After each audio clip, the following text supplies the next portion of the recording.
Bismillahirrahmanirrahim. Assalamualaikum warahmatullahi wabarakatuh.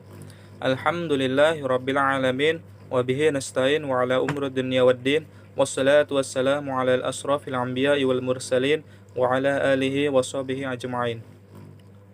Baik, kami dari kelompok 4 ingin membahas tentang makalah kami yang berjudul Sosiologi sebagai sebuah pendekatan ilmiah. Pembahasan yang pertama, teori struktural fungsional. Teori struktural fungsional adalah sebuah teori yang berisi sudut pandang yang menafsirkan masyarakat sebagai sebuah struktur dengan bagian-bagian yang saling berkaitan. Cirinya adalah gagasan tentang kebutuhan masyarakat. Masyarakat sama dengan organisme biologis karena mempunyai kebutuhan dasar yang harus dipenuhi agar masyarakat dapat melangsungkan hidupnya. Melalui pendekatan struktural fungsional ini, para sosiolog berharap dapat mencapai keteraturan sosial dalam masyarakat. Tokoh-tokoh perspektif teori struktural fungsional yaitu Emil Durkheim, Talcott Parons, Robert K. Merton. Yang kedua, teori struktural konflik. Teori struktural konflik mulai diperkenalkan pada tahun 1960-an. Pertama kali teori ini muncul dalam sosiologi Amerika Serikat sebagai kebangkitan kembali dari berbagai gagasan yang diungkapkan sebelumnya oleh Karl Marx dan Max Weber. Jadi, ide dasar dari teori konflik ini diambil dari pemikiran kedua pemikir ini. Marx dan Weber secara tegas menolak gagasan yang menyatakan bahwa masyarakat cenderung mengarah pada konsensus dasar atau harmoni, di mana struktur masyarakat yang berlangsung bekerja untuk kebaikan setiap orang. Nah, teori konflik menurut Karl Marx. Dasar pemikiran Marx yang diambil adalah mengenai eksploitasi besar-besaran yang dianggap sebagai penggerak utama kekuatan-kekuatan sejarah.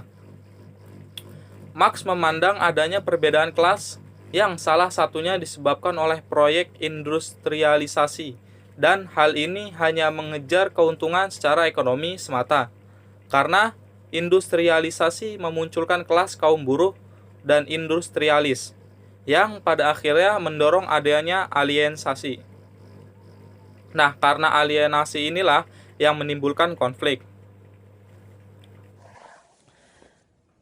Teori konflik menurut Max Weber disampaikan oleh Erklonis. Weber meyakini bahwa konflik terjadi dengan cara yang jauh lebih dari sekedar kondisi-kondisi material. Ciri dasar kehidupan sosial memang berupa konflik dalam memperebutkan sumber daya ekonomi. Namun, ada pula tipe konflik lain yang juga dapat terjadi yang berpengaruh terhadap perusahaan sosial, yaitu konflik dalam arena politik dan tipe konflik terkait gagasan dan cita-cita. Teori pertukaran. Teori pertukaran melihat dunia ini sebagai arena pertukaran, tempat orang-orang saling bertukar ganjaran atau hadiah. Apapun bentuk perilaku sosial seperti persahabatan, perkawinan, atau perceraian tidak lepas dari soal pertukaran. Semua berawal dari pertukaran. Begitu kata tokoh pertukaran. Untuk memahami teori ini lebih dalam, kita akan membahas asumsi yang dikandung dalam teori ini.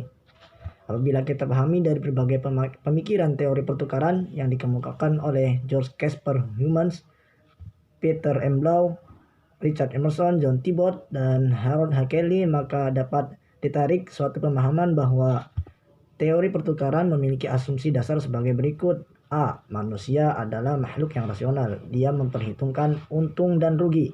B. Perilaku pertukaran sosial terjadi apabila 1.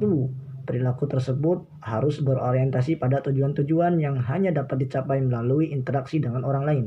2. Perilaku harus bertujuan untuk memperoleh sarana bagi pencapaian tujuan-tujuan tersebut.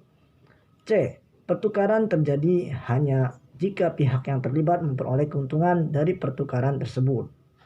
Dari presentasi tadi dapat disimpulkan bahwa Teori sosiologi merupakan salah satu bentuk pendekatan sosial.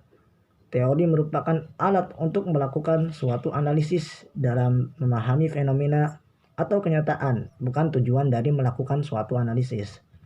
Terus kedua, dalam sosiologi teori telah berkembang sangat pesat. Seperti yang sudah dijelaskan di atas, kami hanya membatasinya dengan 4 teori saja, yaitu 1. Teori struktural fungsional, 2. Teori struktural konflik, 3. Teori interaksionisme simbolik, 4. Teori pertukaran. Dan di setiap teorinya masing-masing memiliki asumsi dasar menurut pendapat para ahli agar bisa memahaminya lebih mendalam lagi. Ya, sekian dari kelompok kami. Jika ada kesalahan, kami mohon maaf. Kurang lebihnya mohon dimaafkan. Terima kasih. Wassalamualaikum warahmatullahi wabarakatuh.